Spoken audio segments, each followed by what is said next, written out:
Hi guys, this is Coach Jay here. I'm going to be reading through you this passage called the Sit-In Movement. Um, and it basically just going to go through this passage and I'm going to read it top to bottom and kind of go through these and the questions to kind of help read it out so that way it's a little easier to process. Okay, so here we go. We have the Sit-In movement. The Civil Rights Movement from 1954 to 1968 was a social movement in the United States during which activists attempted to end racial segregation and discrimination against African Americans. And this movement employed several different types of protest. And as you read, you're going to identify the tactics or the way that civil rights activists used to oppose racial segregation. How did they go against it? So, paragraph number 1. By 1960, the civil rights movement had gained strong momentum. The nonviolent measures employed by Martin Luther King Jr.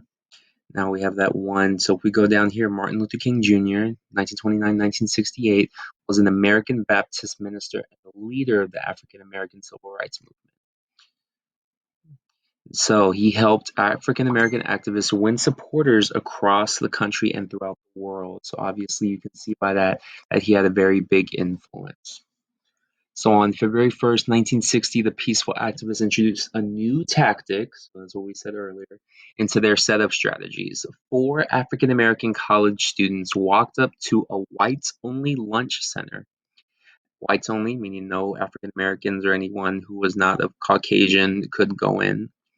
And so a whites-only lunch counter at the local Woolworth store in Greensboro, North Carolina, and asked for coffee.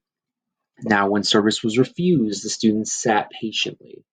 Despite threats and intimidation, the students sat quietly waiting to be served.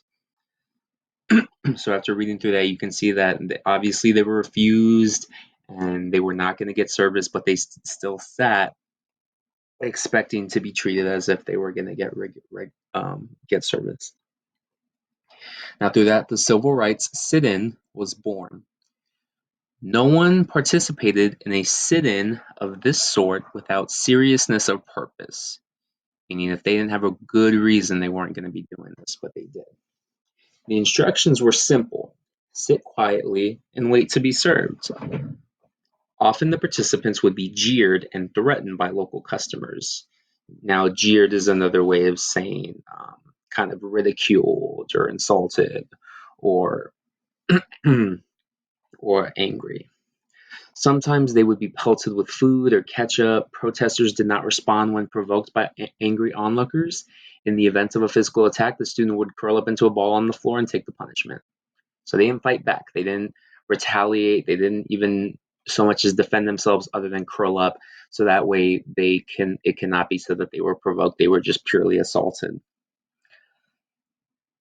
Now, any violent reprisal would undermine the spirit of the sit-in.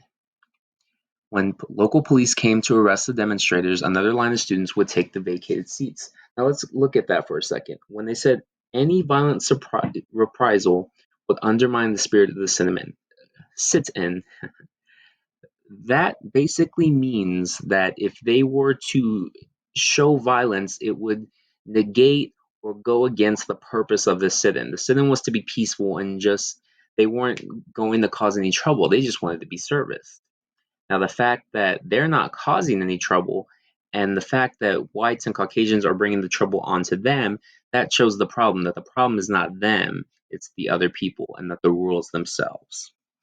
So sit-in organizers believe that if the violence were only on part of the white community, the world would see the righteousness of their cause. See what I just said? Before the end of the school year, over 1,500 black demonstrators were arrested, but their sacrifice brought results. Slowly but surely, restaurants throughout the South began to abandon their police policies of segregation.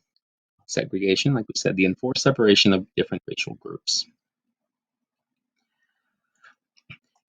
Now,